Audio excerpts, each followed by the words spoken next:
So, hello everyone. Myself, Dr. Swapnil Galpade, and now we're going to continue with this point from the molecular basis of inheritance. That's a topic from 12th standard. आज हम लोग बात किस किस बारे में कर रहे हैं? We are going to talk about regulation of gene expression. So सबसे पहले हमें बात करनी पड़ेगी what do you mean by gene regulation. ठीक है, पहले हम बात करेंगे कि gene regulation क्या होता है और gene expression क्या होता है. So ध्यान दीजिए. So first we'll talk about is gene expression. क्या बात करेंगे हम पहले gene expression के बारे में. So gene expression क्या होता है? So हम लोगों ने ये बात सेंट्रल डोग्मा में सीखी है. इस चीज में तो सीखी है central dogma given by whom? Given by whom? Crick. Given by whom? Crick. Crick ने बोला था कि हमारे पास जो डीएनए होता है, ये डीएनए की इंफॉर्मेशन फ्लो होती है from DNA into mRNA through a process called as transcription. या डेफिनेटली एमआरएनए यानी कि मैसेंजर आरएनए. क्या होता है? Messenger RNA. और उसके बाद एमआरएनए से इंफॉर्मेशन कहाँ पे फ्लो होगी? Into a polypeptide. Into a polypeptide. ठीक है, इतना हम समझ गए. फिर ये होता है, ये पॉलीपेप्टाइड आगे जाके क्या करेगा? देखो ध्यान दो. कोई ये पॉलीपेप्टाइड यानी कि प्रोटीन बनाएगा. ये प्रोटीन कोई एंजाइम हो सकती है, जो एंजाइम किसी कंपोनेंट का एक्सप्रेशन देने के लिए इंपॉर्टेंट हो, यानी कि कोई कैरेक्टर देगी. So definitely this protein is the one which will help to give a character. Which will help to give a character. So definitely DNA की वजह से पॉलीपेप्टाइड बना. But to be very specific, DNA में कौन सा sequence होता है जिसकी वजह से एक्सप्रेशन होता है? जीन. किसकी वजह से? जीन की वजह से एक्सप्रेशन होगा. सो जीन एक्सप्रेशन के ये हम समझ. ठीक है. सो देखो, हमें यहाँ पे क्या सीखना है? जीन एक्सप्रेस जितना हो रही है उसको, उसका रेगुलेशन हमने हमने समझना है. क्या समझना है? हमने रेगुलेशन समझना है. अब रेगुलेशन क्या होता है? देखो, जीन का एक्सप्रेशन यानी कि पॉलीपेप्टाइड बनेगा, और उसको रेगुलेट करना यानी कि पॉलीपेप्टाइड कब, किस वक्त, कितने अमाउंट में रिलीज होनी है, उसको कंट्रोल करना. सो रेगुलेशन इस वर्ड का मीनिंग क्या होता है? It's like controlling a process that is going to happen. Controlling in sense of what the amount of output that has to come. So देखो, पॉलीपेप्टाइड कैरेक्टर देने वाले हमें पता है, पर वो कैरेक्टर कितने लेवल पे चाहिए उसका एक ये होना चाहिए, कंट्रोल होना चाहिए. और वो कंट्रोल करना of the expression of a character is called as regulation of gene expression. देखो समझ लो, कैरेक्टर कितने अमाउंट में एक्सप्रेस होना चाहिए, यानी कि किसी की स्किन डार्क टोन होनी है तो कितनी डार्क टोन होनी है, किसी की लाइट टोन है तो कितनी लाइट टोन होनी है. सो उस चीज का एक अमाउंट कंट्रोल में होना चाहिए. देखो, कोई भी एंजाइम हमारे अंदर बहुत ऐसे इनफिनिट अमाउंट में तो बनती नहीं है. बनाने के लिए अपने पास जीन तो है, पर हमारी जीन क्या कंटिन्यूसली बनाती रहती है? सब नहीं ना. जब जिस वक्त जितना रिक्वायर्ड है उतना ही बनाना, यानी कि रेगुलेशन करना. समझ रहे हो? ठीक है. सो हम इतना तो समझ गए, हेडिंग समझ गए. अब देखो, वो बोल रहे कि रेगुलेशन क्या होता है. देखो ध्यान देना, regulation of gene expression refers to very broad term that may occur at various level. So किसी भी जीन को कंट्रोल करने के लिए अलग अलग लेवल पे हम उसको कंट्रोल कर सकते हैं. ठीक है. सो कंसिडरिंग दैट, अभी मैं पहले बता देता हूं कैसे कंट्रोल करते हैं, फिर उसके बाद में बात करेंगे. अब देखो ध्यान देना, लेट्स से ये हमारा सेल है. ठीक है, ये हमारा सेल, न्यूक्लियस बोलते हैं इसको. क्या बोलते हैं? न्यूक्लियस. ये हमारा न्यूक्लियस. ठीक है. अब न्यूक्लियस में हमें पता है इसे न्यूक्लियर पोर्स होता है. क्या होता है? Nuclear pores. और ये हमारा क्या है? सेल मेम्ब्रेन है. तो यहाँ पे क्या होंगे? राइबोसोम्स होंगे. क्या होंगे? राइबोसोम्स. देखो ध्यान देना, ये हमारे राइबोसोम्स है. अब कोई भी एक्सप्रेशन हम कैसे कंट्रोल कर सकते हैं? तो उसके लिए 4 लेवल्स होते हैं. कितने लेवल्स होती है? 4. सबसे पहला, देखो ध्यान दो, ये जीन है.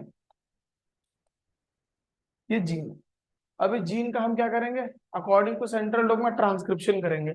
अब जब हम यूकैरियोट्स में बात कर रहे हैं, किन में बात कर रहे हैं? यूकैरियोट्स. सो यूकैरियोट्स में 4 लेवल बनते हैं, प्रोकैरियोट्स में. यूकैरियोट में हम बोल रहे हैं तो ये जीन का क्या बनेगा? पहले HNRNA बनता है. क्या बनता है? HNRNA. सो सबसे पहला लेवल यही है. देखो बच्चों, सबसे पहला लेवल यही है कि अगर हमने जो प्राइमरी ट्रांसक्रिप्ट है यानी कि HNRNA नहीं बनने दिया, so that's your first level, that is transcriptional level. पहला लेवल कौन सा हो गया? First level is transcriptional level. ठीक है. अब ये HNRNA को हम किस में कन्वर्ट कर लेते हैं? mRNA. That is through second level processing. हम क्या कर रहे हैं? प्रोसेसिंग करते हैं. क्या है? Splicing of particularly splicing of the HNRNA, splicing, capping, telling कराता है और उसमें से हम क्या बनाते हैं, mRNA बनाते हैं, that is your like actually functioning RNA। तो ये अगर हमने HNRNA को mRNA में कन्वर्ट होने से रोक दिया, अगर वो फंक्शन हमने रोक दिया तो फिर आगे हमारा जीन एक्सप्रेस नहीं होगा। So that is your second level, that is processing level. कौन सा? प्रोसेसिंग लेवल पे। ठीक है, अब देखो ये mRNA बन गया, देखो ये mRNA ना बन गया। अब ये mRNA क्या होगा, कहां पे जाएगा? राइबोसोम के पास जाएगा, बिकॉज राइबोसोम के उधर ही तो क्या होगा, ट्रांसलेशन होगा। So mRNA will try to get out of that particularly nucleus into the cytoplasm. So ये जो थर्ड लेवल है that is basically the transport level. कौन सा लेवल? ट्रांसपोर्ट लेवल, जिसमें देखो ध्यान देना मैं क्या बोल रहा हूं, जिसमें हम mRNA को राइबोसोम के पास जाने से रोकेंगे। ठीक है, कहां से रोकेंगे? राइबोसोम के पास जाने से रोक दिए। एंड फाइनली अगर वो वहां पे भी नहीं रुका, that is the third level, फिर mRNA बाहर आ गया और फिर mRNA किसके पास जाएगा? राइबोसोम के पास जाएगा फॉर व्हाट? ट्रांसलेशन। एंड अगर हमने चौथी प्रोसेस यानी कि ट्रांसलेशन रोक दी, तब भी हम कंट्रोल कर सकते हैं, रेगुलेट कर सकते हैं। So that's your fourth level, translation level. ठीक है, समझ गए बच्चों? यहां तक हमने फोर्थ लेवल कौन सी बोल रहे हैं? ट्रांसलेशन लेवल को हम रोके तो भी हम एक्सप्रेशन को कंट्रोल कर सकते हैं या फिर कह सकते हैं रेगुलेट कर सकते हैं। सो चार लेवल मैंने बता दिया, बहुत सिंपल सा। पहला लेवल ट्रांसक्रिप्शनल लेवल पे रोक लो, या फिर दूसरा प्रोसेसिंग लेवल पे रोक लो, या फिर तीसरा ट्रांसपोर्ट लेवल पे रोक लो, या फिर चौथा ट्रांसलेशन लेवल पे।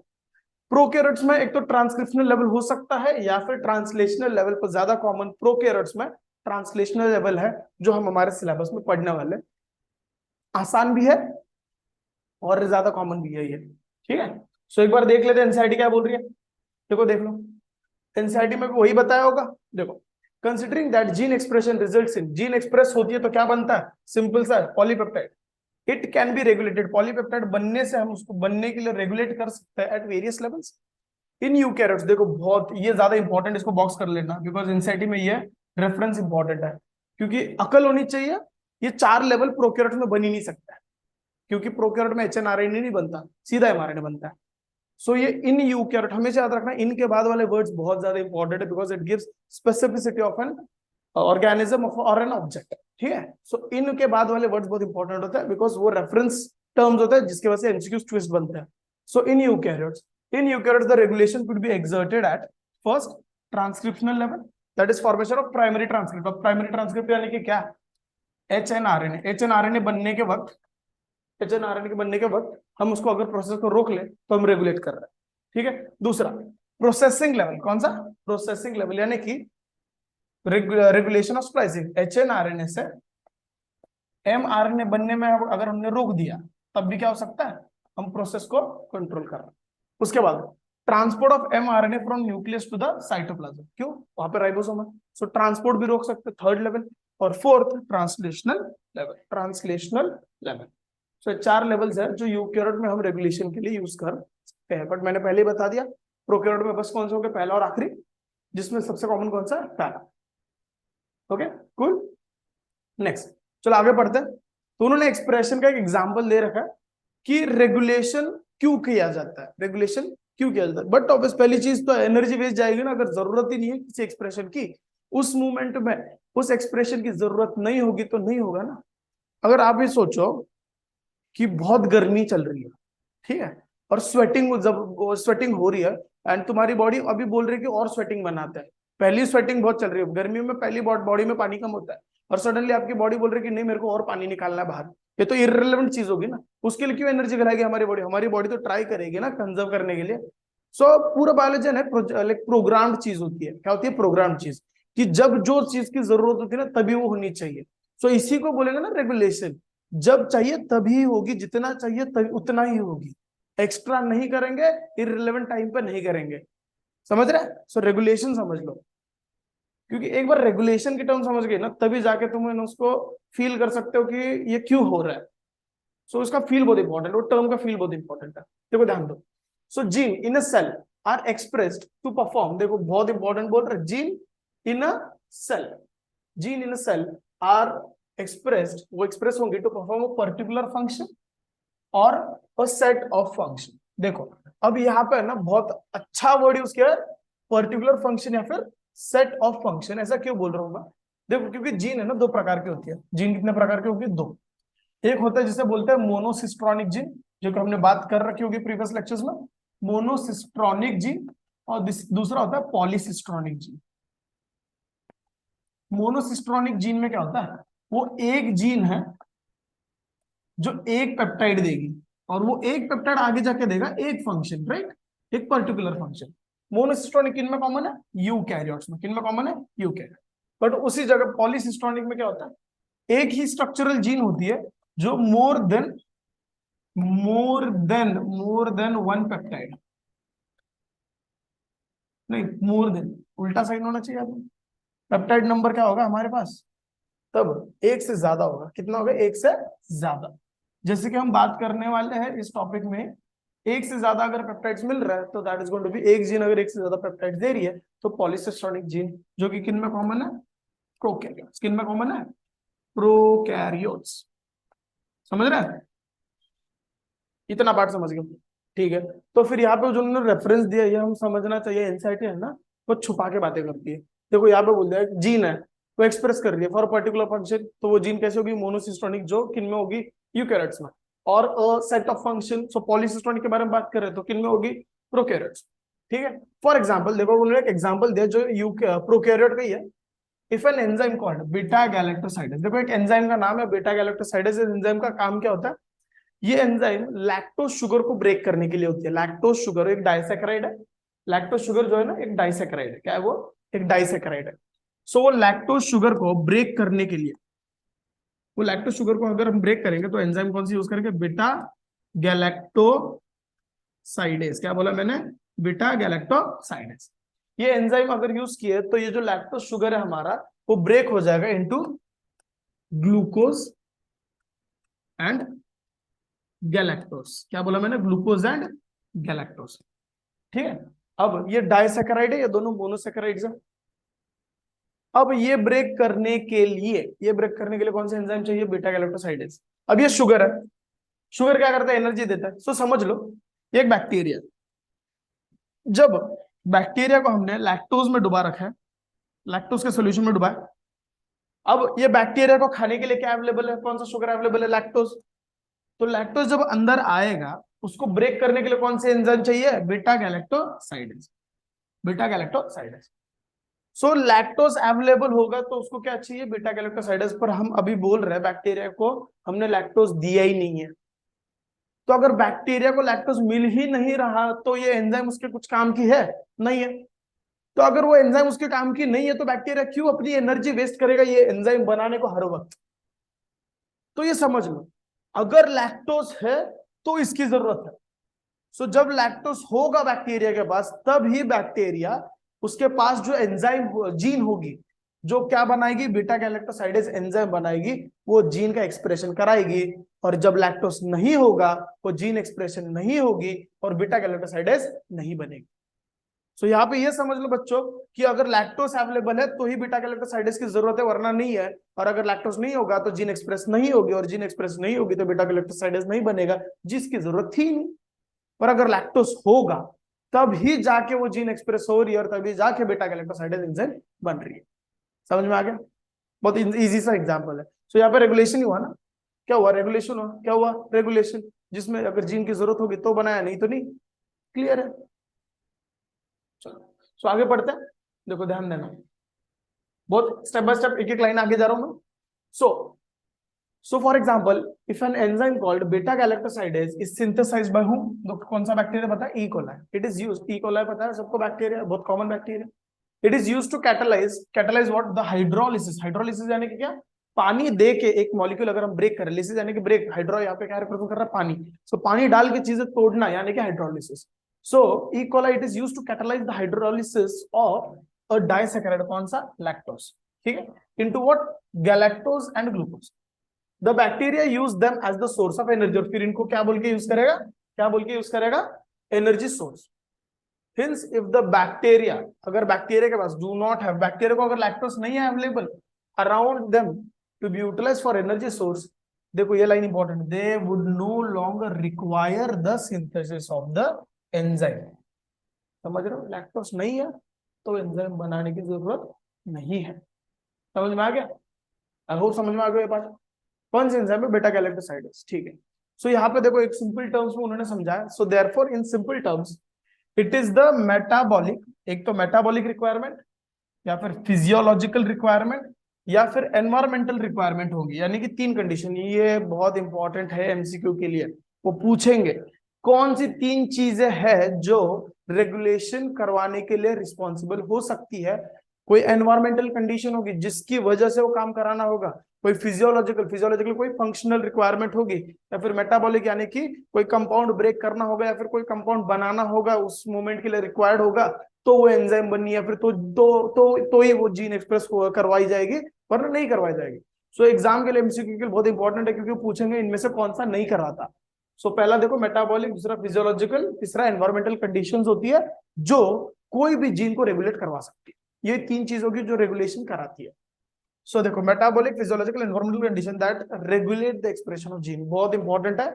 इसको मैं बोलूंगा यहाँ पे एमसीक्यू बन रहा है, यहाँ पे एक एमसीक्यू बन रहा है, यह लाइन में एमसीक्यू बन रहा है, बच्चों याद रख लेने तीन चीजें, ठीक है। एक और एग्जांपल दिया देखो, जैसे अपन बोल रहे हैं अभी हम शुरू कैसे हुए, हमारी लाइफ शुरू कैसे हुई, एक सेल से जिसका नाम था जाइगोट। क्या नाम था? जाइगोट। अगर ये सेल बस डिवाइड करता तो क्या होता?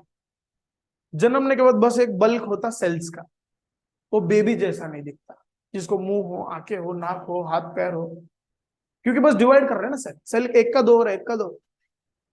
सो उससे क्या होगा? एक बल्क ऑफ सेल्स बनेगा, बस मास ऑफ सेल्स बनेगा, बेबी नहीं दिखेगा, राइट? बेबी दिखेगा? नहीं दिखेगा। फिर बेबी दिखता कैसे हो?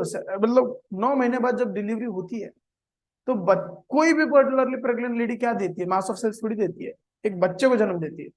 सो बच्चा से दिखा कैसे? वो तो सेल से शुरू शुरू तो एक सेल से होता है। So it's a process called as divide and differentiate. देखो सेल डिवाइड करेगा और डिफरेंशिएट भी होगा, यानी कि मॉडिफाई होगा, और उनकी अरेंजमेंट एक फिक्स पैटर्न से होती है। सो अगर ये फिक्स पैटर्न से हो रही है तो कोई तो चीज है ना उनको रेगुलेट करा रही है, उनके अंदर, उन सेल्स के अंदर बसा हुआ जो डीएनए है वही उस चीजों को प्रोग्राम कर रहा है थ्रू सम एंजाइम्स। सो यहाँ पे डिवाइड एंड डिफरेंशिएट, डिफरेंशिएट कराने के लिए कोई तो चीज होनी चाहिए जो रेगुलेट कर रही है सब चीजें, that is gene only. Gene का एक्सप्रेशन कब, कितना, कैसे होना चाहिए वो कंट्रोल किया जाता है, और उसी वजह से सेल डिफरेंशिएट करते हैं। And there is like after 9 month it's not a mass of cells, it's a baby getting born. So वो चीज समझ लो, एनसीईआरटी में दे रखी है, देखो द डेवलपमेंट एंड डिफरेंशिएशन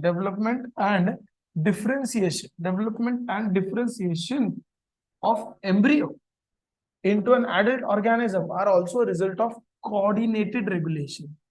मतलब रेगुलेशन कब, कौन सा, कितना करना है उसको कोऑर्डिनेट किया, coordinated regulation of expression of several sets of gene. यहाँ पे बट ऑब्वियस इतने कॉम्प्लिकेट काम के लिए एक जीन तो काम इनफ नहीं होगी, बहुत सारे जीन्स का सेट होगा जिनको हम क्या करेंगे, कोऑर्डिनेट वे से सबको रेगुलेट करेंगे, बट कोऑर्डिनेट से, कोऑर्डिनेट वे से, मतलब पहले घंटे में समझो, पहले घंटे में मेरे को ये जीन को रेगुलेट करना है, इतना इतना एक्सप्रेस कराना है, दूसरे घंटे मेरे को ये जीन एक्सप्रेस कराना है, इतना इतना कराना है, पहले अभी फिर से तीसरे घंटे में मेरे को पहली जीन अब डबल एक्सप्रेस करानी है, मतलब रेगुलेट उस जीन को भी कर रहे हैं और उनके बीच में, सारे जीन्स के बीच में कोऑर्डिनेट भी कर रहे हैं। सो इसलिए आया coordinated regulation of sets of genes, यानी रेगुलेशन तो कर रहे हैं जीन्स का, पर हर जीन को कब कब एक्सप्रेस कराना है और कितना एक्सप्रेस कराना है उसके बीच में टाइमिंग मैच करना है, यानी कि कोऑर्डिनेट कराना।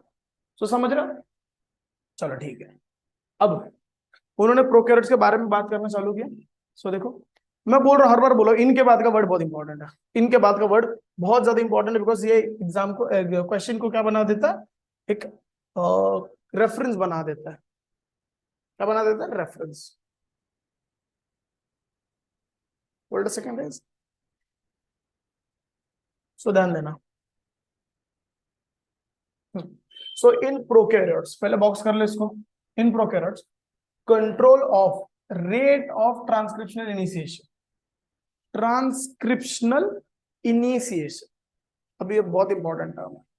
मतलब ट्रांसक्रिप्शन कराने के लिए जो शुरुआत का सेटअप जो होगा, शुरुआत का जो सेटअप होगा, क्या होता है ट्रांसक्रिप्शन में?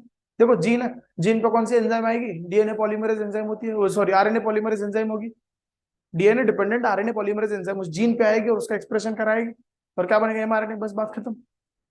तो ये जो इनिशिएशन है, मतलब शुरुआत का चीज, जब हमारा आरएनए पॉलीमरेज एंजाइम उसका स्टार्टिंग पॉइंट को रिकॉग्नाइज करेगा, उस पॉइंट को हम बोलेंगे इनिशिएशन। क्या बोलेंगे? इनिशिएशन। सो इनिशिएशन होने नहीं देना है। मतलब अगर बात करो, हमको पता है हुसैन बोल्ट आज भागा, हुसैन बोल्ट अगर आज भागा तो वो जीत रहा है, उसको गोल्ड मेडल है, तो हमको उसको रोकना है। कैसे रोके? हमको अब एक बार रेस चालू हो गई तो हम तो उसको रोक नहीं सकते, तो क्या करना है? उसको पता ही गलत बता देने का, या फिर उसको है ना आने नहीं देने का वहां पे। क्योंकि उसको अगर पता चल गया कि इसके आगे उसकी दौड़ है तो जीत जाएगा, तो उसको उसके स्टार्टिंग लाइन पे आने नहीं देना। सो स्टार्टिंग लाइन पे आ गया तो दैट्स एन इनिशिएशन पॉइंट। सो उसके बाद अगर एक बार वहां पे पहुंच गया तो कर रहा है रेस। सो वैसे अपनी एंजाइम जो है ना, आरएनए पॉलीमरेज, उसको उसका स्टार्टिंग रिकग्निशन पॉइंट जो होता है ना, स्टार्टिंग पॉइंट, उसको नहीं पता चलने देना, उसको रोक देना स्टार्टिंग पॉइंट पे जाने से। तो क्या बच जाएगा? क्या बनना रुक जाएगा? क्या बनने से रुक जाएगा? Transcriptional initiation. सो ध्यान देना, पढ़ना वापस। In prokaryotes control of rate of transcriptional initiation is the predominant site for control of gene expression. सबसे बेस्ट वही चीज है कि ट्रांसक्रिप्शनल इनिशिएशन बनने से रोको, एक्सप्रेशन अपने आप से कंट्रोल हो जाएगा।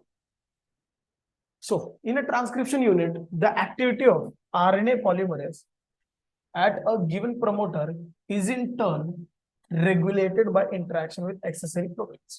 So, देखो, अगर तय हुआ हुसैन बोल्ट को मेरे को रोकना ही है आज, अगर तय हो गया हुसैन बोल्ट को मेरे को रोकना, मैं वो प्रोटीन हूँ, समझो मैं वो प्रोटीन हूँ, और गलती से हुसैन बोल्ट मेरे को उस दिन मिल गया, ठीक है? अगर मिल गया तो क्या हो जाएगा उनका? क्या हो जाएगा? मैं उसको लेके चला जाऊंगा, मैं उसको बिगाड़ दूंगा, मैं उसको बोलूंगा आज रहने दे भाई, क्या होता है, हर रोज जीतता है तो आज रहने दे। मैं उसको ले जाऊंगा कहीं पे और घुमाने, क्रिकेट का मैच दिखा दूंगा उसको। तो उससे क्या हो जाएगा? वो मेरे से इंटरेक्ट जिस वक्त किया उसी वक्त उसके पर्टिकुलरली प्रॉब्लम हो जाएंगे। क्यों? क्योंकि वो अभी स्टार्टिंग पॉइंट पे पहुंचेगा नहीं, पहुंचेगा ही नहीं। सो यही बात है कि क्या बोल रहा हूं मैं, देखो, in a transcription unit the activity of RNA polymerase at a given promoter, उसको कहां पहुंचना रहता है? एंजाइम को प्रमोटर, कहां पे पहुंचना रहता है? Promoter. Is in turn regulated by interaction with accessory proteins. और मेरा यानी कि सॉरी एंजाइम का और वो प्रमोटर का मिलना कौन रेगुलेट करेगा? वो accessory protein. Usain Bolt starting point पे पहुंचेगा नहीं पहुंचेगा, किस पे डिपेंड करता है? मैं with in time Usain Bolt को पकड़ पाता हूँ कि नहीं? अगर मेरे से मिल गया तो वो स्टार्टिंग पॉइंट पे नहीं पहुंच रहा, अगर मेरे से नहीं मिला मैं नहीं पहुंच पाया उस तक, तो वो पक्का स्टार्टिंग पॉइंट पे पहुंच रहा है। और एक बार स्टार्टिंग पॉइंट पे पहुंच गया तो वो जीत रहा है। सो अपने को रोकना है ना हुसैन बोल्ट को, तो यही बात है, अपने को क्या करना है? उसको स्टार्टिंग पॉइंट पे जाने से पहले यानी कि प्रमोटर पे पहुंचने से पहले हमको उसको पकड़ना है, जो कि हम एक्सेसरी प्रोटीन है। तो समझ लो। सो आगे पढ़ रहा हूं, ध्यान देना। So RNA polymerase at a given promoter is in turn regulated by interaction with accessory protein, which affects its ability to recognize start site। क्योंकि अगर एक बार मेरे से मिल गया तो अपनी रिकग्निशन एबिलिटी की यहाँ से आगे भागना था वो भूल ही जाएगा, वो भूल ही जाएगा, उसको रेस पे जाना था, स्टार्टिंग पॉइंट पे पहुंचना था। मेरे से एक बार मिल लिया, एक्सेसरी प्रोटीन से एक बार मिल लिया, तो वो उसकी रिकग्निशन एबिलिटी भुला देता है। यहाँ पे एंजाइम कौन है? Usain Bolt. यहाँ पे एक्सेसरी प्रोटीन कौन है? मैं हूँ। और उसकी स्टार्टिंग लाइन कौन है? प्रमोटर है। समझ रहे हो? So these regulatory proteins can act both, अभी ये बोथ वेज है, ये बोथ वेज भी होते हैं। कभी कभी होते पॉजिटिव, यानी कि उसका मन नहीं होगा तो मैं बोलूंगा नहीं भाई कर, आज तू भाग, तेरे को लाके छोड़ा हो। अगर मैंने उसको लाके छोड़ा स्टार्टिंग पॉइंट पर, बोल रहा हूँ भाग, कुछ भी कर भाग, तो मैं हो गया एक्टिवेटर, जो कि उसको पुश कर रहा हूँ काम कर करके। सो मैं उसको पॉजिटिव इफेक्ट दे रहा हूँ। पर अगर मैं उसको नहीं भाई रहने दे, आज क्या ही है, आज थोड़ी हर बार जीतता है, आज रहने दे, आज चल बर्गर खाता है, तो ये कर रहा था मैं उसको काम से उसको रोक रहा हूँ ना, उसके एक्सप्रेशन से उसको रोक रहा हूँ, उसके प्रोडक्ट से उसको रोक रहा हूँ, प्रोडक्ट देने से उसको रोक रहा हूँ, तो मैं क्या हो गया इधर? इनहिबिटर। सो अगर पॉजिटिव इफेक्ट दे रहा हूं तो I am an activator, and if I am giving a negative effect I am a repressor. The accessibility, देखो आगे पढ़ा, the accessibility of promoter region. अभी सोच, प्रमोटर रीजन बार बार बोल रहा हूँ, उसका स्टार्टिंग पॉइंट है एक्सेसिबिलिटी ऑफ प्रमोटर रीजन, मतलब हुसैन बोल्ट प्रमोटर पे पहुंचने का। तो accessibility of promoter region of prokaryotic DNA is in many cases regulated by interaction of proteins with sequence termed as operator। अब ध्यान देना, अब मैं प्रोटीन हूं, तो यहाँ पे ये वाला पार्ट है ना, अपन वो जो ओपेरॉन है ना उसमें देख ली होता क्या है कि जो प्रोटीन है ना, मतलब ऐसे है कि समझ लो, एक एग्जांपल दे रहा हूँ, बन सोचता है उस पर। अब यही हुसैन बोल्ट ये सब चल रहा है तो उसको एक्सटेंड कर रहे हैं। अब ये स्टार्टिंग लाइन थी। हुसैन बोल्ट यानी कि हमारे अंदर निकली है घर से, तो उसको स्टार्टिंग लाइन पे आना है, जो वहां से उसके रेशियो। यहाँ पे मैं प्रोटीन, उसको बीच में, और अब बीच रास्ते में पकड़ लिया, उसको चौक में पकड़ लिया मैंने, एक ट्रेन दबाई, उसको मैं जाने नहीं दिया, उसको लोकेशन पता ही नहीं होने दिया। तो मैंने कहाँ पे पकड़ा उसको, जिस रास्ते से वो जाने वाला था। मैंने कहीं पर रास्ता जाम कर दिया। सो जो रास्ता था जहां से वो पास होने वाला था, वो रास्ता होगा ऑपरेटर। रास्ता कौन सा होगा, ऑपरेटर। और ऑपरेटर पे मैं आके मिल गया उसको, और मैंने क्या कर दिया, उसको रोक दिया, भाई मत जा आगे, अपन चलते कहीं और। सो देखो, उसका स्टार्टिंग लाइन उसको पहुंचना था, स्टार्टिंग लाइन यानी कि प्रमोटर, स्टार्टिंग लाइन यानी कि प्रमोटर। प्रमोटर पे पहुंचने के लिए उसको, उसेन बोल्ट को यानी कि अपनी एंजाइम को ऑपरेटर से पास होके जाना। और मैंने उसको कहाँ पकड़ लिया, ऑपरेटर पे पकड़ लिया। कहाँ पे पकड़ लिया, ऑपरेटर। सो देखो अभी आगे देखो। So accessibility of promoter region of prokaryotic DNA is in many cases regulated by interaction of protein, मेरा प्रोटीन का interaction with the sequence termed as operators. So the operator region is adjacent. So operator हर बार कहाँ होगा, promoter के पहले, is adjacent to the promoter element in most operons, and in most cases the sequence of the operator binds to the repressor protein. Box कर लीजिए। तो हर बार क्या होगा, operator कहाँ पे पकड़ेगा, ऑपरेटर किससे, ऑपरेटर की जगह कौन आके चिपकेगा पहले, रिप्रेसर प्रोटीन, मतलब मैं। और मैं वहां से कौन आ रहा था, एंजाइम, जो कि था हुसैन बोल्ट। हुसैन बोल्ट को बोलते भैया जी आज नहीं जा रहे अपन, आज हम आपको भागने नहीं देंगे। सही बात हो गई। सो देखो आगे, each operon has its specific operator, her her operon का एक स्पेसिफिक ऑपरेटर होता है, उस ऑपरेटर का हर बार एक स्पेसिफिक रिप्रेसर होता है। हर ओपेरॉन का एक यूनिक ऑपरेटर होगा, और हर यूनिक ऑपरेटर का हर बार यूनिक रिप्रेसर प्रोटीन होगा। फॉर एग्जांपल देखो, उन्होंने लैक ऑपरेटर बताया, lac operator is present only in the lac operon definitely, and it interact specifically with lac repressors only. और वो लैक ऑपरेरॉन का जो ऑपरेटर होगा, वो लैक रिप्रेसर से ही इंटरैक्ट करेगा, किसी और के रिप्रेसर से इंटरैक्ट नहीं करेगा। ठीक है, चलो अब उन्होंने लैक ऑपरेरॉन के बारे में बताया। देखो शुरू करते हैं अब इसके बारे में क्या बता रहे हैं। मैं पहले स्टोरी बता देता हूँ यार, शुरू का पैराग्राफ पढ़ते हैं, देखो ध्यान देना। So the lac operon, the elucidation यानी कि explanation of the lac operon was a result of close association between geneticist Francois Jacob and the biochemist Jacques Monod. Jacques Monod. So इसको बहुत सिंपल से याद रखते हैं, Jacob and Monod. Jacob and Monod, इन दोनों साइंटिस्ट ने इसको एलुसिडेट किया था, लैकोपेरॉन एक्सप्लेन किया था सबसे पहली बार। ठीक है, so they were the first to elucidate a transcriptionally regulated system. So transcription के लेवल पे रेगुलेट किया जाता है एक्सप्रेशन है, सबसे पहले किन्होंने बताया, Jacob and Monod. The in lac operon, here lac refers to what, lactose definitely, क्योंकि यहाँ पे एक इंड्यूसर वाला कंसेप्ट आएगा। सो इंड्यूसर के अनुसार उसका नाम रखा गया। सो लैक ओपेरॉन, ओपेरॉन यानी कि क्या होता है, सेट ऑफ जीन्स। ओपेरॉन यानी कि क्या होता है, सेट ऑफ जीन्स। सो यहाँ पे सेट ऑफ जीन्स यानी कि पॉलीसिस्टोनिक हो गया ना कंसेप्ट। सो देखो, a polycistronic structural gene is regulated by a common promoter and regulatory genes. यहाँ पे उसके एक्सप्रेशन को, उस स्ट्रक्चरल जीन के एक्सप्रेशन को कंट्रोल किया जाएगा। Such arrangement is very common in bacteria. Operons बहुत कॉमन किन में होता है, बैक्टीरियाज में। किन में कॉमन होता है, बैक्टीरियाज में। And is referred to as operon. So ध्यान रखना, ओपेरॉन का डेफिनेशन अगर पूछा जाए तो क्या लिखना है, it's a set of gene, set of genes which regulate each other expression. ठीक है, to name few such example, examples बताए तो लैक ओपेरॉन है, ट्रिप्टोफैन ओपेरॉन है, आरा ओपेरॉन है, हिस ओपेरॉन है, वैल ओपेरॉन है। सो एग्जांपल्स बस याद रख लेना, इनके बारे में नहीं पूछेंगे। अब ऐसा है कि नीट एनसीईआरटी के बाहर नहीं आती, 99% एनसीईआरटी से ही बनेगी, 99% एनसीईआरटी से ही बनेगी। ठीक है, सो देखो, the lac operon consist of, lac operon में देखो अभी हम बात करते हैं। सो मैं पहले तुम लोगों को लैक ओपेरॉन बना के दिखा देता हूँ कि लैक ओपेरॉन में क्या क्या क्या एक्सपेक्ट करता है।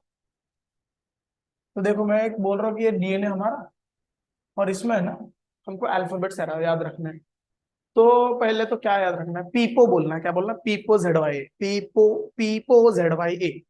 सो सीक्वेंस ऐसे याद रखना है, P I P O Z Y A. POZYA। ठीक है, अभी हमारा पूरा ओपेरॉन लिख दिया मैंने इसमें कि पी जीन है, आई जीन है, ओ जीन है, जेड जीन है, वाई जीन है और ए जीन है। ठीक है, अब पी हमेशा याद रखना, क्या बोल रहा हूं मैं, प्रमोटर। क्या बोल रहा हूँ, प्रमोटर। ठीक है, तो ये भी प्रमोटर है और ये भी प्रमोटर है। ठीक है, नेक्स्ट है आईजीन। आईजीन यानी कि यहाँ पे ध्यान रखना, आईजीन रिफर करता है, इनहिबिटर जीन बोलते हैं यहाँ पे। क्या बोलता है, इनहिबिटर जीन, या फिर उसको रेगुलेटरी जीन बोलते हैं, क्योंकि वो रेगुलेटरी प्रोटीन बनाता है। क्या बनाता है, रेगुलेटरी प्रोटीन। और ये रेगुलेटरी प्रोटीन, रेगुलेटरी जीन जो है ना, वही आगे जाके हमें क्या देगा, रिप्रेसर प्रोटीन देगा, जो कि हमारे काम का है फॉर रेगुलेशन। ठीक है, फिर यहाँ पे एक और जीन है, दैट इज ओ जीन। क्या बोल रहा हूँ, O gene. O gene is the operator gene. क्या बोल रहा हूँ मैं, O gene is the operator gene.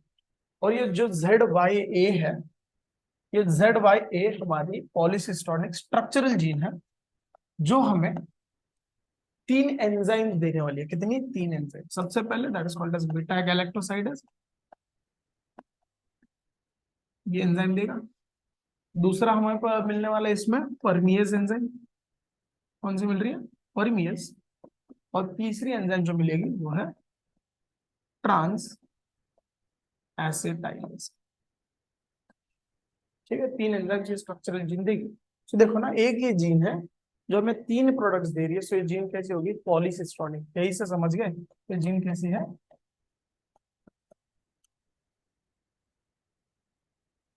ठीक है, समझ गए आप?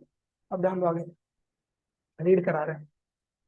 सो the lac of consist of one regulatory gene, जिसको बोले आई जीन। देखो I gene, here the I does not refer to inducer, rather it is derived from the word inhibitor। and 3 structural gene कौन सा, ZYA। The I gene codes for, I gene किस चीज के लिए code करेगी, यहाँ पे दिया, कोड्स फॉर रिप्रेसर प्रोटीन, जो कि बताया मैंने, रिप्रेसर ऑफ द लैकोपेरॉन। अब ये एंट्रेंस में एमसीक्यू में आया था, जेड जीन किस चीज के लिए कंट्रीब्यूट कर रही है, beta galactosidase, which is primary responsible. हमको पता है बीटा गैलेक्टोसाइडेज किस चीज के लिए रिस्पॉन्सिबल, हाइड्रोलिसिस ऑफ डाइसैकेराइड। किस चीज के लिए रिस्पॉन्सिबल है, हाइड्रोलिसिस ऑफ डाइसैकेराइड। कौन सा डाइसैकेराइड, डेफिनेटली लैक्टोज। कौन सा डाइसैकेराइड, लैक्टोज। ठीक है, is primarily responsible for hydrolysis of disaccharide lactose into its monomeric units, that is galactose and glucose। Next, Y gene किसके लिए रिस्पॉन्सिबल है, important, Y gene. Y gene codes for an enzyme permease. किस चीज के लिए control करेगी, परमिएज। इसका काम पता है क्या होता है, परमिट करना। परमिएज से नाम समझ जाना चाहिए, किसी चीज को परमिट कर रही है। किसको परमिट कर रही है, जो लैक्टोज शुगर होता है ना बाहर, उसको अंदर आने के लिए परमिशन चाहिए होती है। सो कौन से एंजाइम की मदद से आएगा अंदर, परमिएज एंजाइम से। कौन से एंजाइम की मदद से आएगा, परमिएज एंजाइम। ठीक, देखो दिया, विच इंक्रीजेस, अंडरलाइन करना, permeability of the cell to beta galactosides. अब आप बोलोगे सर बीटा गैलेक्टोसाइड्स क्या हो गया, लैक्टोज को ही बीटा गैलेक्टोसाइड्स बोलते हैं, क्योंकि बीटा गैलेक्टोसाइड जिसको ब्रेक करेगा उसको बीटा गैलेक्टोसाइड बोलेंगे, यानी कि लैक्टोज। द ए जीन, देखो ए जीन जो है ना, a gene encodes for trans acetylase. किस चीज को करेगी कंट्रोल, ट्रांस एसिटाइलेज का एक्सप्रेशन कंट्रोल करेगी। ठीक है, सही है। तो यहाँ पे लिख लेते हैं, देखो यहाँ पे लिख लेंगे, बीटा गैलेक्टोसाइडेज किससे आएगा, जेड जीन। परमियस किससे आएगा, परमियस किससे आएगा, वाई जीन। और ट्रांस एसिटाइलेज किस चीज से आएगा, ZYA जीन। ठीक है, सही है, आगे बढ़ते हैं। Hence, hence, all three gene products in the lactoperon are required for metabolism of lactose. In most other operons as well, the genes present in the operon are needed together. सारे genes एक साथ express होने चाहिए, सारे genes एक साथ express होने चाहिए, present in the operon are needed together to function in the same or related metabolic pathways. एक तो सेम पाथवे में या फिर रिलेटेड पाथवेज में वो ओपेरॉन के सारी जीन्स एक साथ काम करनी चाहिए। ठीक है, चलो we go for the next part. अब स्टोरी आ गई है लगता है पूरा एक्सप्रेशन की, तो हम बात करेंगे स्टोरी के बारे में। चलो फिर रीड करते हैं, पहले स्टोरी बात कर लेते हैं उसके बारे में, फिर देखते हैं तो होता क्या है यहाँ पे, देखो ध्यान देना। सो अब हम बात करेंगे ये सेल, ठीक है, सेल है हमारे पास। अब सेल को है ना, सेल को बाहर ग्लूकोज मिल रहा है, क्या मिल रहा है, ग्लूकोज। सो जब ग्लूकोज मिल रहा था तो लैक्टोज नहीं है अवेलेबल, उसको जरूरत ही नहीं ना, फिर लैक्टोज है ही नहीं तो जरूरत ही नहीं। तो ग्लूकोज अपना अपना अंदर आ रहा है, तो ग्लूकोज का ब्रेक डाउन हो रहा है, उसको एनर्जी मिल रहा है। अब जब ये हो रहा है तब क्या होगा उन जीन्स का, जब ग्लूकोज है, एक केस है जब ग्लूकोज है, दूसरा केस है जब ग्लूकोज नहीं है, क्या अवेलेबल है, लैक्टोज। तो अब सिनेरियो देखो, दो सिनेरियो समझ लेते हो। अब ग्लूकोज है, लैक्टोज की जरूरत नहीं है, तब क्या होता है, हमारी जो जीन है, कौन सी जीन, PIPO-Z क्या होता है ना यहाँ पे। तो सबसे पहले हमारे पास जो एंजाइम है, कौन सी एंजाइम है, आरएनए पॉलीमरेज, वो यहाँ पे चिपकेगी, पहले प्रमोटर पे चिपकेगी, और वो चल दी अपने रास्ते, यहाँ पे चल, जैसे ही वो आई जीन के वहां पे जाएगी, आई जीन के ऊपर से घूमेगी, यहाँ पे बन गया हमारे पास एक mRNA, जिसको बोलेंगे हम रिप्रेसर mRNA। क्या बोला हमने इसको, रिप्रेसर mRNA। ये रिप्रेसर mRNA जब क्या होगा, यहाँ पे ट्रांसक्रिप्शन हुई ना बेटा, क्या हुई, ट्रांसक्रिप्शन। ट्रांसक्रिप्शन होने की वजह से क्या बना, रिप्रेसर mRNA बना। ये रिप्रेसर mRNA का क्या होगा, ये रिप्रेसर mRNA का क्या होगा, ट्रांसलेशन होगा, क्यों नहीं होगा, ट्रांसलेशन होगा। क्या हुआ, ट्रांसलेशन। ट्रांसलेशन होने की वजह से क्या हो गया यहाँ पे, अभी ये रिप्रेसर mRNA का क्या बन गया, एक प्रोटीन बन गया। ये प्रोटीन का नाम क्या है, रिप्रेसर प्रोटीन। क्या नाम है, रिप्रेसर प्रोटीन। अब ये रिप्रेसर प्रोटीन को पसंद है, जैसे कि मैं, क्योंकि ये एंजाइम कौन सी है अपनी, हुसैन बोल्ट है ना, आरएनए पॉलीमरेज एंजाइम है, कौन सी एंजाइम है, आरएनए पॉलीमरेज।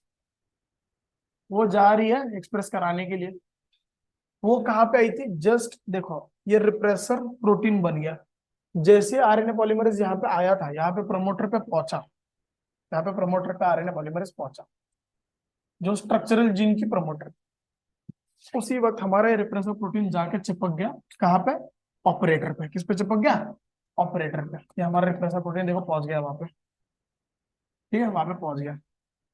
अब वो वहां पे पहुंच जाने की वजह से क्या हो गया, देखो वहां पे पहुंच गया, यहाँ पे चिपक गया, ऑपरेटर पे चिपक गया। चिपकने वजह से क्या हुआ, ये आरएनए पॉलीमरेज एंजाइम को आगे बढ़ने के लिए जगह नहीं मिली, और आगे नहीं बढ़ पाने की वजह से ZYA का एक्सप्रेशन नहीं हुआ। सो अगर ZYA का एक्सप्रेशन नहीं हुआ तो बीटा गैलेक्टोसाइडेज एंजाइम नहीं बनेगी, परमियस नहीं बनेगी, ट्रांस एसिटाइलेज नहीं बनेगी, जिसकी जरूरत ही नहीं थी। क्योंकि हमारे पास एनर्जी किस चीज के अवेलेबल है, डायरेक्टली अगर ग्लूकोज के अवेलेबल है, तो हम बीटा गैलेक्टोसाइडेज क्यों बनाए, परमियस क्यों बनाए, ट्रांस एसिटाइलेज क्यों बनाए, जिनकी जरूरत हमें लैक्टोज मेटाबॉलिज्म में है, उसमें से एनर्जी निकालने के लिए जरूरत थी ना उन तीनों की। अगर लैक्टोज ही नहीं है तो उन तीन एंजाइम्स की जरूरत ही नहीं थी, तो वो तीन एंजाइम की अगर जरूरत नहीं है तो ZYA का एक्सप्रेशन होने की जरूरत नहीं है, और वो एक्सप्रेशन रोकने के लिए हमारा रिप्रेसर प्रोटीन ऑपरेटर पे बाइंड हुआ, और ये आरएनए पॉलीमरेज एंजाइम आगे नहीं बढ़ी, ठीक है, नहीं बढ़ी। तो सिंपल सी चीज है, ग्लूकोज डायरेक्टली अवेलेबल था एज एन एनर्जी सोर्स, सो इसकी वजह से हमें बीटा गैलेक्टोसाइडेज, परमियस और ट्रांसएसिटाइलेज की जरूरत नहीं थी। पर मैं बोल रहा हूं देखो, अगर अगर सो सिनेरियो हम बदल देते हैं कि ग्लूकोज जब अंदर अवेलेबल था तो हमारा ZYA का expression, I will be talking about expression, नहीं हुआ, एक्सप्रेशन नहीं हुआ। पर जब ग्लूकोज नहीं है, लैक्टोज अवेलेबल है, तब क्या सिनेरियो होगा, तो देख लेते हैं। देखो थोड़ा सा जब लैक्टोज अवेलेबल होता है तो थोड़ा बहुत एंजाइम परमिएज पहले से अवेलेबल होनी चाहिए, हमारे पास थोड़ी सी एकदम स्मॉल क्वांटिटी में ये परमिएज थोड़ी सी अवेलेबल होती है सेल में, मतलब इकोलाई में, जो थोड़ा सा लैक्टोज अंदर ले लेती है। सो देखो अभी लैक्टोज थोड़ा अंदर आ गया है, अगर अब लैक्टोज आ गया तो क्या होगा, अब थोड़ा सा सिनेरियो पलट जाता है, थोड़ा सा नहीं, एकदम से वक्त जज्बात सब बदल जाते हैं उसके। अब देखो क्या हो रहा है, पर अगर लैक्टोज अंदर आ गया तो अब सीन क्या होगा? P I P O Z Y. Scenario देखो कैसे हो रहा है। यहां पे पहले हमारी enzyme RNA polymerase enzyme promoter पे चिपकी, आगे बढ़ी, इस वाले प्रमोटर पे आई, तब तो क्या हो गया, ये आई जीन का एक्सप्रेशन हो गया। आई जीन का क्या हो गया? ट्रांसक्रिप्शन हो गया। क्या हो गया? ट्रांसक्रिप्शन आई जीन का हो जाने की वजह से यहाँ पे तैयार हुआ रिप्रेसर एमआरएनए, और ये रिप्रेसर एमआरएनए का ट्रांसलेशन भी हुआ आगे जाके, क्या बना? Repressor protein. क्या बना? Repressor protein. बट अब ये रिप्रेसर प्रोटीन कहा जा रहा था? ऑपरेटर के पास जा ही रहा था, उस वक्त उसको किसने दबोच लिया? हमारे लैक्टोस ने। किसने दबोच लिया? लैक्टोस ने। जो थोड़ा सा लैक्टोस हमने अंदर ले रखा था, वो लैक्टोस पटक से इस रिप्रेसर प्रोटीन को दबोच लिया, जिसकी वजह से हमारे आरएनए पॉलीमरेज को जगह मिल गई ऑपरेटर पे आने के लिए। और जगह मिलने की वजह से ये हमारी एंजाइम पूरा घूम जाती है, जेड वाई ए के ऊपर से पूरा चली जाती है। और क्या हो जाएगा? उसकी वजह से हमारे जेड वाई ए का होगा ट्रांसक्रिप्शन। इसका हुआ ट्रांसक्रिप्शन। सो ट्रांसक्रिप्शन होने की वजह से देखो, उसका ट्रांसक्रिप्शन हुआ तो क्या बना? पॉलीसिस्टोनिक एमआरएनए बना। ये एमआरएनए का आगे क्या हुआ? ट्रांसलेशन हुआ। और क्या बन गया? हमारे 3 एंजाइम बन गया। पहला बेटा गैलेक्टोसाइडेस, दूसरा परमिएस, और तीसरा ट्रांस एसिटाइलेस। सही है। तो इस एंजाइम को इस जगह घूमने मिला तो उसने बना दिया भाई। तो बचाया किसने उसको? इधर अटकने से किसने बचाया? रिप्रेसर प्रोटीन को इधर चिपकने से किसने बचाया? ऑपरेटर पे चिपकने से किसने बचाया? लैक्टोस ने। सो लैक्टोस ने ये काम करवा के लिया। ये लैक्टोज ही था जिसने जेड वाई का एक्सप्रेशन करवा के लिया, इसलिए लैक्टोस यहाँ पे हो गया इंड्यूसर। क्योंकि बिना लैक्टोज के वो काम नहीं होता, लैक्टोज के प्रेजेंस की वजह से वो काम हुआ। तो इसलिए लैक्टोज यहाँ पे क्या हो गया? इंड्यूसर। क्या हो गया बच्चों? इंड्यूसर। सही है। सो थोड़ा पढ़ लेते हैं और फिर टॉपिक खत्म आज के लिए। स्टोरी समझ गए होगे? देखो ध्यान दो क्या बोल रहे हैं अभी ये लोग, जो मैंने पढ़ा है वही बता रहे हैं। So lactose is the substrate for the enzyme beta galactosidase and it regulates. देखो लैक्टोज ही करा रहा है, regulate switching on and off of the operon. So lactose नहीं है तो ओपेरॉन ऑफ है, लैक्टोज है तो ओपेरॉन ऑन है। Hence it is termed as inducer. So उसी ने चालू कराया ना लैक्टोज में। सो लैक्टोज यहाँ पे क्या हो गया? इंड्यूसर हो गया। क्या हो गया? Inducer. In the absence of preferred carbon source such as glucose, अगर ग्लूकोज नहीं होगा तो, और if lactose is provided in the growth medium. So अभी लैक्टोज अवेलेबल है, जैसे कि हमने बताया था 2 केसेस थे।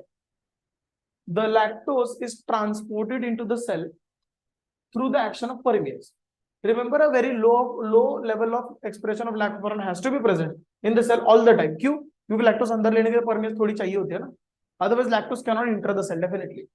The lactose then induces the operon in the following manner. कैसे? देखो, the repressor of the operon is synthesized all the time consecutively. वो हमेशा बनते रहता है क्योंकि तभी तो ऑफ रहेगा। From whom? आइजीन बनाएगा उसे। The repressor protein binds to operator region, मतलब O जीन को, and prevents RNA polymerase। RNA polymerase को prevent करेगा from transcribing the operon। RNA polymerase ZY को ट्रांसक्राइब नहीं करेगा फिर उस वक्त। In the presence of inducer, मतलब लैक्टोज के प्रेजेंस में क्या होगा? देखो ध्यान देना, लैक्टोज के प्रेजेंस में क्या हो रहा है? इन द प्रेजेंस ऑफ कुछ स्लाइड दूसरी चल रही है। आगे था, हाँ किधर हाँ। So in the presence of an inducer, यानी कि लैक्टोज के प्रेजेंस में, सच एज लैक्टोज और एलोलैक्टोज। उसका एक दूसरा अल्टरनेट वे है, अल्टरनेट स्ट्रक्चर है एलोलैक्टोज। सो लैक्टोज और एलोलैक्टोज के वक्त the repressor is inactivated. Repressor protein को क्या कर दिया? इनएक्टिवेट। किसने? लैक्टोज ने खुद, जो शुरुआत में पहले आया था। By interaction with the inducer this allows RNA polymerase. इसकी वजह से आरएनए पॉलीमरेज को क्या हो गया? एक्सेस मिल गया। किसका? प्रमोटर का। एंड ट्रांसक्रिप्शन प्रोसेस प्रोसीड्स देखो सो ट्रांसक्रिप्शन क्या होगा, आगे बगड़े बढ़ेगी, ZY का ट्रांसक्रिप्शन होगा और ZY का एक बार ट्रांसक्रिप्शन हो गया सो ट्रांसलेशन होकर हमें क्या मिल जाएंगे, 3 enzymes. So essentially, regulation of lac operon can also be visualized as a regulation of enzyme synthesis by its substrate. So यहाँ पे हमें ऑब्जर्व हो रहा है लैक्टोज खुद ही खुद के एंजाइम का क्या करा रहा है, एक्सप्रेशन करा रहा है. मतलब आगे जाकर टूटने वाला है ना लैक्टोज, खुद के पैर पे कुल्हाड़ी मार के ले रहे हो, क्योंकि लैक्टोज को तोड़ने के लिए बीटा गैलेक्टोसाइडेज एंजाइम चाहिए और वो बनवाने के लिए लैक्टोज ही चाहिए रिस्पॉन्सिबल. बिना लैक्टोज के बीटा गैलेक्टोसाइडेज नहीं बनेगी और एक बार बीटा गैलेक्टोसाइडेज बन गई तो वो उसी सबस्ट्रेट को तोड़ने वाली है. ठीक है. So regulation of lac operon by repressor is referred to as, repressor ने क्या किया, नेगेटिव रेगुलेशन करा, यानी कि ओपेरॉन को बंद किया, बंद करवाया. सो नेगेटिव रेगुलेशन पढ़ा हमने. Lac operon is under positive control of positive regulation as well, but वो पॉजिटिव कंट्रोल हमारे समझ के बाहर है क्योंकि उसको एक और वे से भी समझा जा सकता है, but it is beyond the scope of the discussion at this level, हमारे अकल के बाहर का है. सो अभी के लिए हम बात करते हैं कि रिप्रेसर के एस्पेक्ट में अगर हमने बात की so it's a negative regulation. So हमें इतना याद रखना, वो नेगेटिव रेगुलेशन है in respect of repressor. But ऐसा देखा जाए तो पॉजिटिव रेगुलेशन भी एक टाइप से वो कंसिडर किया जा सकता है. सो यहीं पे हमारा ओपेरॉन खत्म हुआ. चलो बच्चों, बाय, गुड नाइट.